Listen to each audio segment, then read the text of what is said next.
It seems to be very popular fodder these days for podcasters to hem and haw about whether or not we're living in a simulation. Vanilla Sky puts you in that same mind trip mode. This psychological thriller that came out in 2001 starring Tom Cruise is a insane, mind-bending trip. Spoiler alert, Tom Cruise's character is literally living a lucid dream. They have put his body in a cryo chamber because he got in a car accident, totally disfigured, his life was destroyed, he committed suicide, but they could keep his body in this chamber for hundreds of years while his mind lives out this alternate reality that he's creating in his head based on his life, his childhood, people he met, people he wants to be with, his wishes and dreams. Cameron Crowe directed this masterpiece. This movie actually is an almost identical remake of a Spanish film that came out just a couple years before, 1997. Penélope Cruz plays the same character in both movies. On top of an incredible script and direction, Tom Cruise's layered performance adds so much to this crazy ride you go on trying to figure out what the heck is happening. Tom Cruise plays David Ames, a cocky playboy who inherited his father's publishing company. He is filthy rich. He's super hot. He can get any woman he wants. He's got all the money in the world. Everyone wants to be him. His dad died young, so he didn't really have a role model growing up, and he was a spoiled brat. Everything was handed to him. And when we meet David at the top, he is not a great person. David is playing the field. He's hooking up with Julie, a super hot, sexy model played by Cameron Diaz. She is having fun with it, but wishes it was something more. David's best friend Brian, played by Jason Lee, is a little bit of a dysfunctional friendship. Jason Lee's resentful of his success. He's pissed that he's hooking up with Julie and doesn't even care about her. Right at the top, we see cracks in David Ames' supposedly perfect, privileged life. David throws a big birthday bash at his penthouse in Manhattan with all these rich, famous people, and he's king of the world. Brian brings Sophia, played by Penélope Cruz, to this party.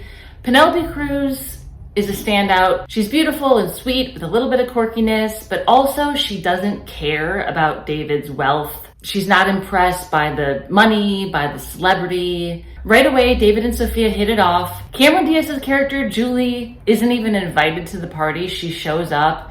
She feels horrible, she's jealous, she's pissed, and there's a twinkle in her eye. You're like, oh no, what's gonna happen? This girl's up to no good. You feel sorry for her. David does not care about her at all. David has this cool connection with Sophia. He goes back to her apartment that night, and they just have this really interesting conversation about life and who are you and what kind of person do you want to be. And she challenges David a little bit without knowing him very much, and he really feels like he's going to turn over a new leaf. Like, I don't want to be the shitty person who's hooking up with people, and my best friend doesn't respect me, and the board just thinks I'm this narcissistic child who they resent. David leaves Sophia's apartment that morning really with a new resolve to better himself.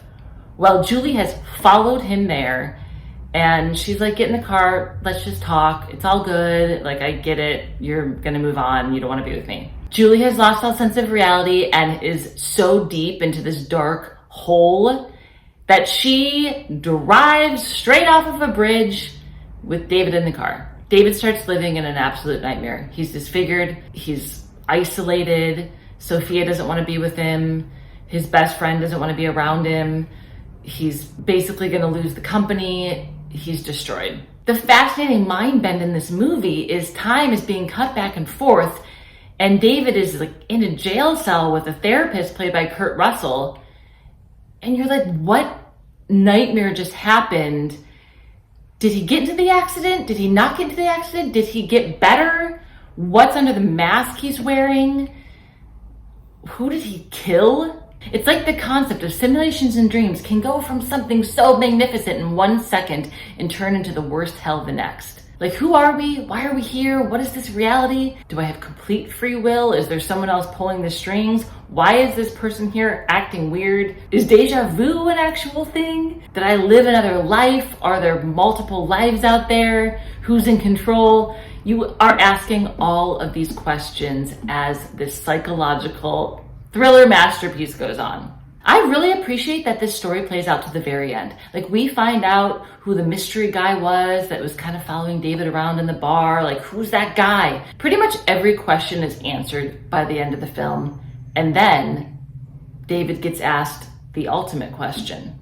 So he gets to choose what happens next after they fix the glitch that was happening with his lucid dream. And really fascinating and effective ending. You are still left wondering at the end, what really is this reality? What's he choosing? What is he really in control of and what is he not?